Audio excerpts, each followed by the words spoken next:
Qu'Allah vous bénisse et vous accorde sa paix. La question qui nous réunit aujourd'hui est une question que beaucoup de musulmans se posent sans oser la formuler clairement. Y a-t-il vraiment une sunna avant la prière du vendredi, la Jumu'ah? Est-ce que le fait d'arriver directement à la mosquée sans prier 2 ou 4 rakas au préalable constitue une négligence? Ou bien sommes-nous en train de nous imposer des obligations qui n'existent pas dans notre religion? Cette question mérite toute notre attention car elle touche à un principe fondamental de l'islam. La différence entre ce qui est authentiquement prescrit par Allah et son messager, que la paix et les bénédictions soient sur lui, et ce qui s'est glissé dans nos pratiques par habitude, par imitation ou par confusion avec d'autres actes d'adoration.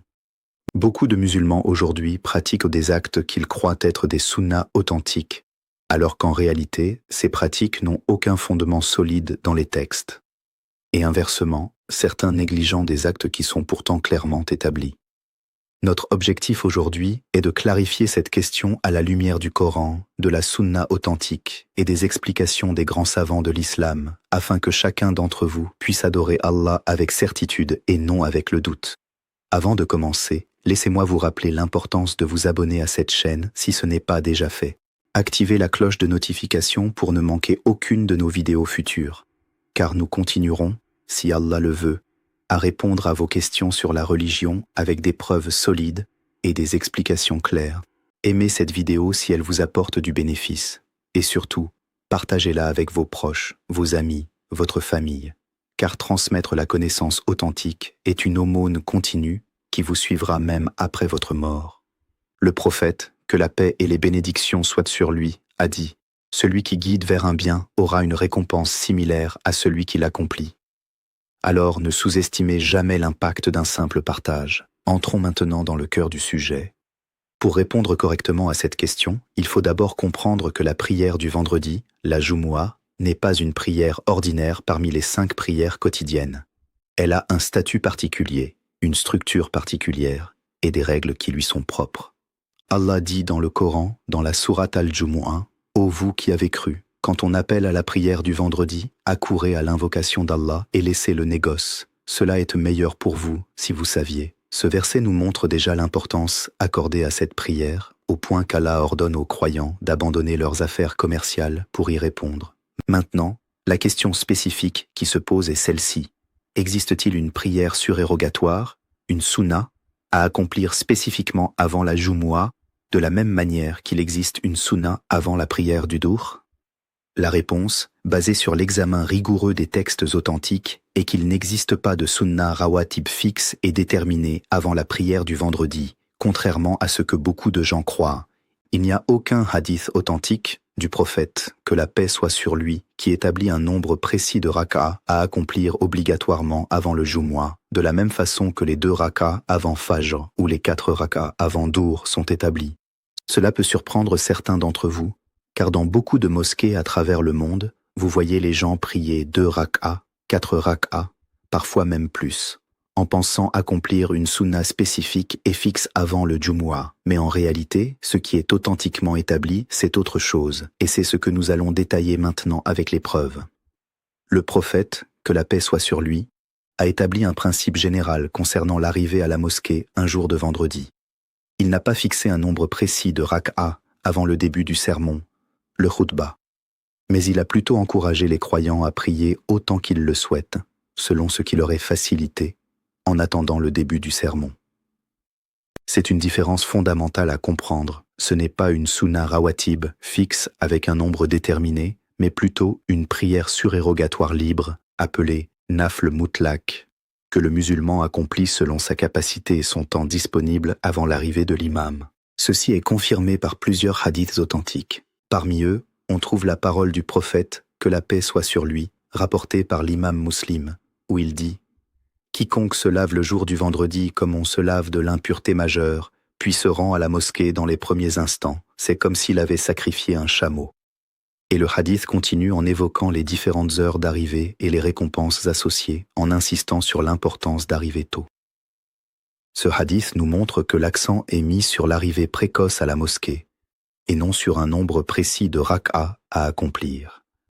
De même, il est rapporté que le prophète, que la paix soit sur lui, a dit Celui qui se purifie bien, puis vient à la prière du vendredi, prie ce qui lui est prescrit, puis écoute en silence jusqu'à ce que le sermon se termine, puis prie avec l'imam, ses péchés lui seront pardonnés entre ce vendredi et le vendredi suivant, et même 3 jours de plus. Cette expression « prie ce qui lui est prescrit » ou selon d'autres versions « prie ce qu'Allah lui a facilité » montre clairement qu'il n'y a pas de nombre fixe, mais une liberté laissée aux croyants selon ses capacités et le temps dont ils disposent avant le début du sermon. C'est pourquoi les grands savants de l'islam, comme l'imam An-Nawawi dans son commentaire sur Sahih Muslim, ont expliqué que cette prière avant le Jumu'ah est une prière volontaire libre, sans limite fixe, inférieure ni supérieure, contrairement aux sunnah rawatib qui accompagnent les autres prières obligatoires. L'imam Ibn Qudama, dans son grand ouvrage de jurisprudence, a également confirmé cette compréhension en expliquant qu'il n'existe pas de texte authentique fixant un nombre précis de rak'a avant le Jumu'ah et que la pratique correcte est de prier autant que l'on souhaite jusqu'à ce que l'imam monte sur le minbar pour commencer le sermon. Il est important de comprendre pourquoi cette distinction existe. La prière du Duhr a des sunnah rawatib fixes, 4 rak'a avant et 2 rak'a après, parce que le prophète, que la paix soit sur lui, a établi cette pratique de manière constante et répétée, comme le confirme la femme du prophète, Habiba, qui rapporte que le prophète a dit « Quiconque prie 12 rak'a surérogatoires par jour, en dehors des prières obligatoires, Allah lui construira une maison au paradis. » Et elle énumère précisément ces 12 rak'a, incluant les sunnahs avant et après Duhr. Mais concernant le Jumu'ah, aucun hadith de ce type, avec cette précision numérique, n'a été authentiquement rapporté. Ce qui existe en revanche, c'est l'encouragement général à prier volontairement en attendant le sermon, sans limite précise. Maintenant que nous avons clarifié qu'il n'existe pas de sunnah rawatib fixe avant la prière du vendredi, il est essentiel de clarifier ce qui est authentiquement établi après cette prière, car là, contrairement à avant, nous avons des textes clairs et précis.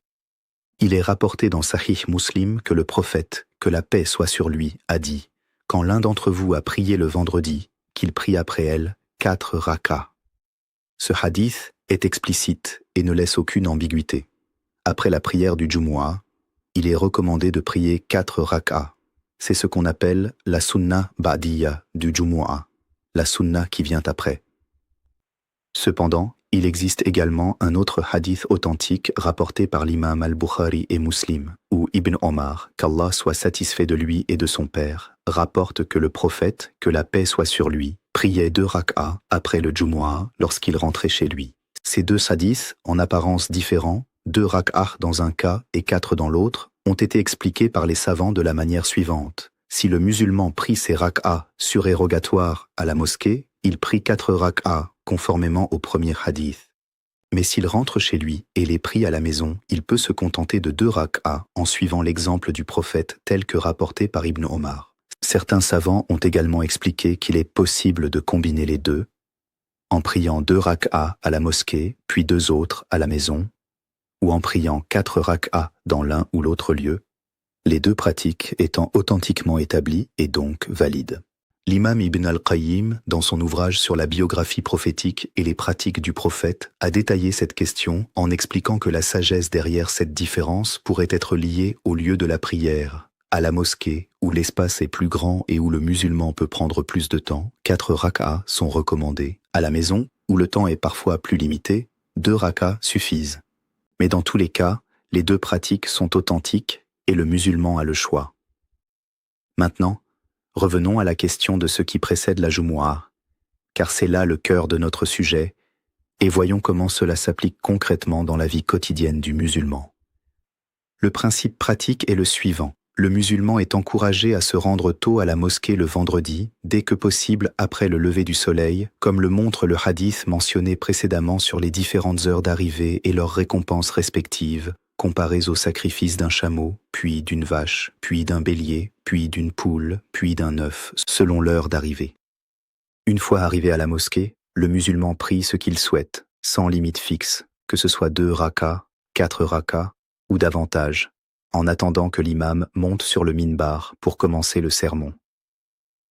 Dès que l'imam commence le sermon, toute prière doit cesser et le musulman doit s'asseoir et écouter en silence, car le prophète, que la paix soit sur lui, a dit « Si tu dis à ton compagnon « Tais-toi » alors que l'imam est en train de prononcer le sermon, tu as commis une parole vaine. » Ceci montre l'importance capitale du silence et de l'écoute attentive pendant le sermon, au point que même dire à quelqu'un de se taire, ce qui semble être une bonne intention, est considéré comme une parole vaine qui diminue la récompense de la Jumu'ah. Cela signifie concrètement que si un musulman arrive à la mosquée et que le sermon a déjà commencé, il ne doit pas prier plusieurs rak'ah librement, mais seulement accomplir la prière de salutation de la mosquée, Tahiyyat al-Masjid, qui consiste en 2 rak'ahs rapides et légères, comme le prophète, que la paix soit sur lui, l'a enseigné à un compagnon qui s'était assis sans prier alors que le prophète prêchait en lui disant « Lève-toi et prie 2 rak'ahs et fais-les courtes. » Ce hadith, rapporté par Muslim, montre que même pendant le sermon, il y a une exception pour la prière de salutation de la mosquée, mais elle doit être brève afin de ne pas manquer une partie importante du sermon.